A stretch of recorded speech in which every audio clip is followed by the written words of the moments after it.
Hello, welcome to PCM Rwanda. Muri video rero ngiye kubereka uburyo ugura ikintu kuri PCM Rwanda, process zose uko ubigenza mpaka urangije kwishyura byose birangiye. Nkomeza nibutsa n'abantu batari basobanukirwa neza icyo PCM icyo ari cyo.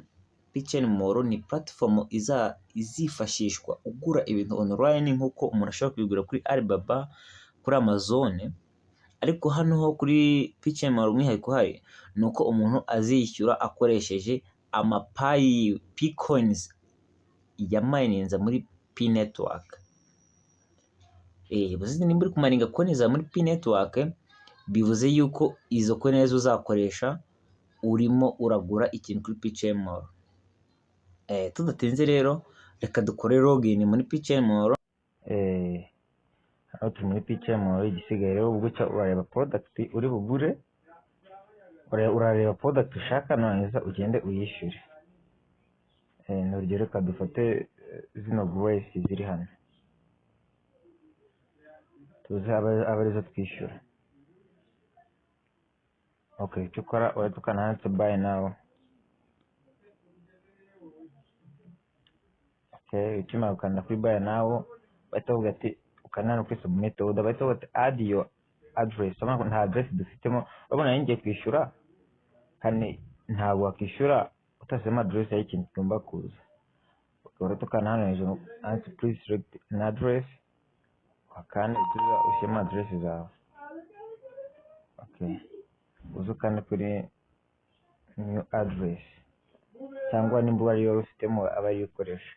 Hano rero kuko turi muri testnet si ngombwa ngo ushyireho details zawe zanyazo, kuko ushobora kuza ukandika buri kimwe cyose wakandika hano cyakunda, kuko turi muri testnet.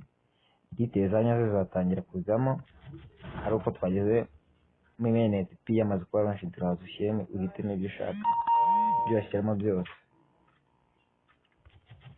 Street, building number, zip code, ushyiramo ibyo ushaka nazo ukandi submit. Okay, ukirangiza hano ushobora kwitamo gukora connect address, uhitamo address, wahitamo address yo muri izi uhitamo tumaze gushyiramo, no uze wakanda kuri submit order. Okay, kimara kwakanda rero uhita ukana pay now. Uhitamo uburyo bwo kwishyura, wakoresha P-wallet, aba arizo ukirika muri checkbox hano kandi pay.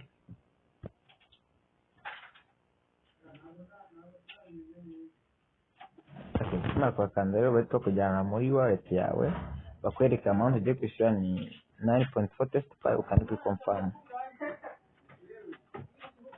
Okay, hano rero kwa twashyamo passphrase kugira twinjire, tukana confirm.